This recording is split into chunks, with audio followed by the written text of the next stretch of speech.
Drop the beat. Let's do it. Drop the beat. Danny Myers and the G105 Morning Show. Post-show pod. Friday Eve, the post-show convo, March 10th, and International Ranch Dressing Day. Give it up for ranch. That's everybody. our day. As we kick off the post-show pod, we are celebrating all things ranch dressing. This is I feel like this is my national holiday. I am a huge ranch head. You really are. Ever since I was a pup. And the fact that you put it on red sauce spaghetti is really Have you tried it? No. I turned my fiance on to that because she looked at me when she saw me do that in disgust, and now she does it. The imagining of it is disgusting. It's so good, though. It just sounds awful. Oh, man. So ranch dressing, but you're not alone. People are just crazy about ranch dressing. It is the number one dressing in America. As it should be. It overtook Italian dressing, which is my favorite dressing, in 1992, and it's not even close. You need to get into our DMs, though, because the hot debate is Hidden Valley versus everything else. It's the best thing you can buy in the store, the best ranch you can buy in the store, because there's restaurant ranch that's very, very, very good, and I would put it very up close. But if we're just Hidden talking Valley. about the stuff that anybody listening can buy. Hidden Valley by a long shot. Blind taste test says Ken's is much better. Are you Ken's. saying that I would pick in a blind? Oh, we might. Well, you might really know your Hidden Valley and just stubbornly pick it, even if you liked the Ken's better. I like to think I'd be honest about it. Yeah. Yeah, so man, we might have to do this. We might And have then to a do little this on side by social side by media. side. And I, will buy whatever's cheapest. No. Oh, I do. No, I do. No. I spring for it no matter. I don't even care if it's marked up. I don't care if they're Always Hidden Valley. Always Hidden Valley. Even after today learning that Hidden Valley is made by Clorox. Yes. Even more Clorox, so. the chemical people, developed Hidden Valley as doesn't the faze me. first dressing that didn't need to be refrigerated. Barf! International Ranch Day. Love And the thing that we have talked about, and we've really started developing this, is you truly are a picky eater.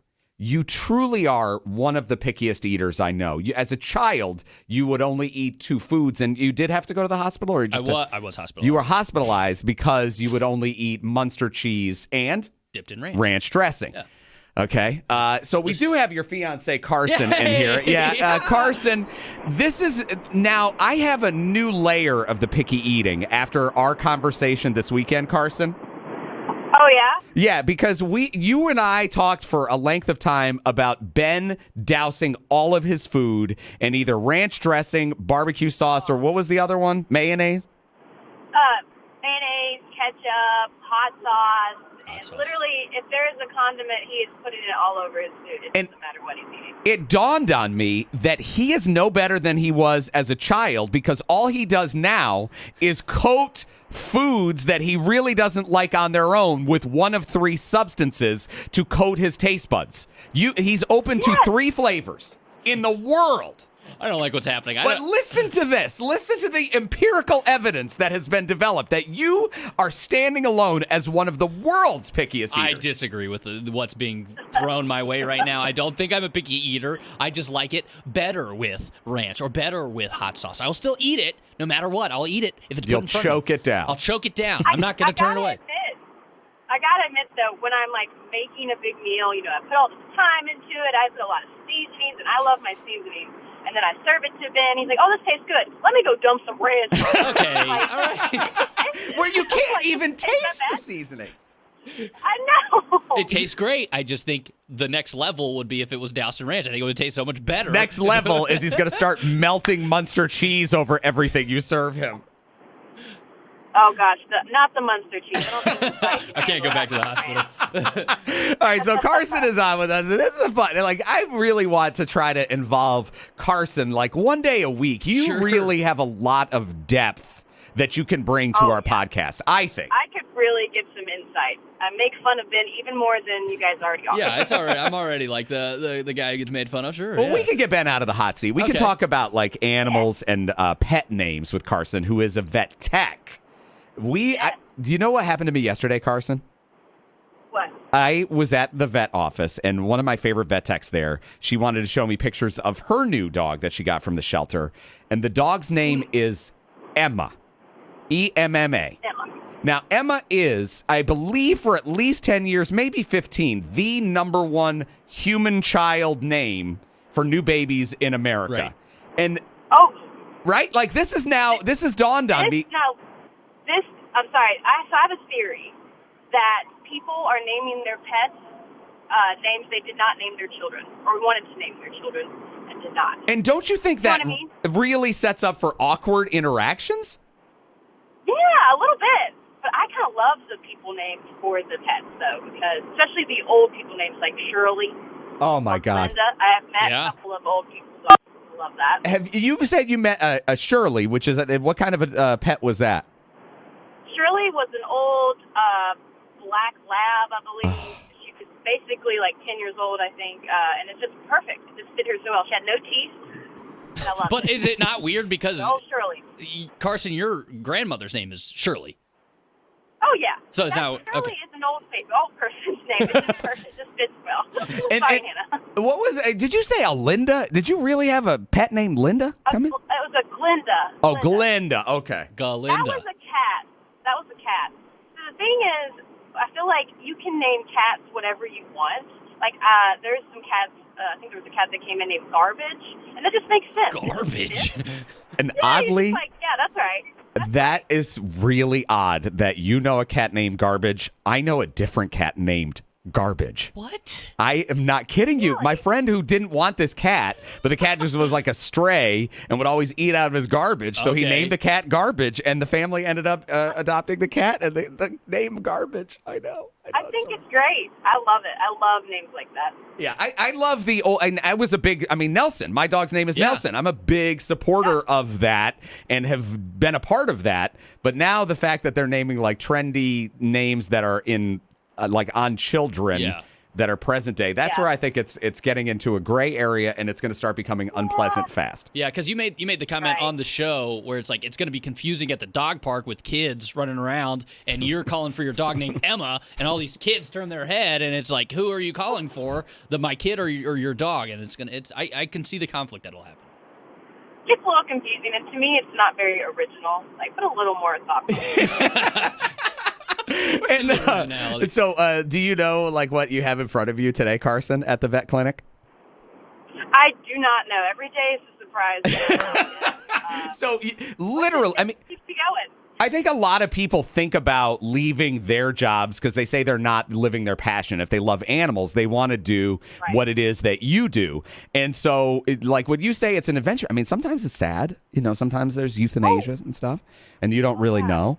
And then some days you have a lot of anals you have to express. I imagine that's also not your favorite day.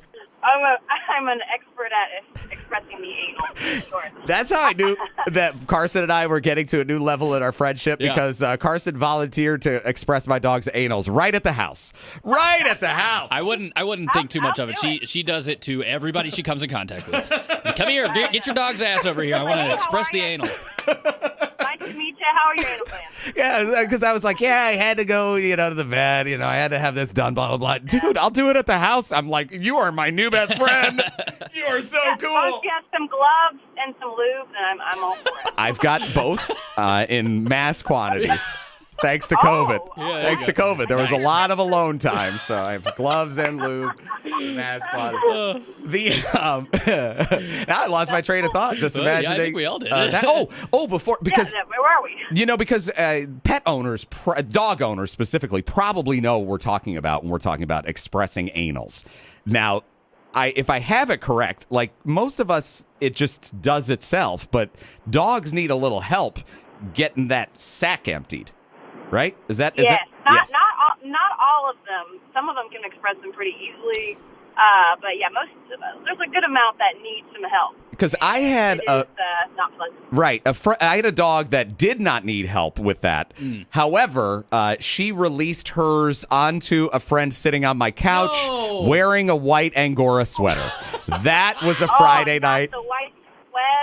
Oh, Like that Angora, so it was like that, like real shaggy, furry white Ew. sweater, and we're just sitting there, and the dog's having a drink, and the dog's on the couch, and then all of a sudden, poof, I'm like, okay, that's the end of the evening.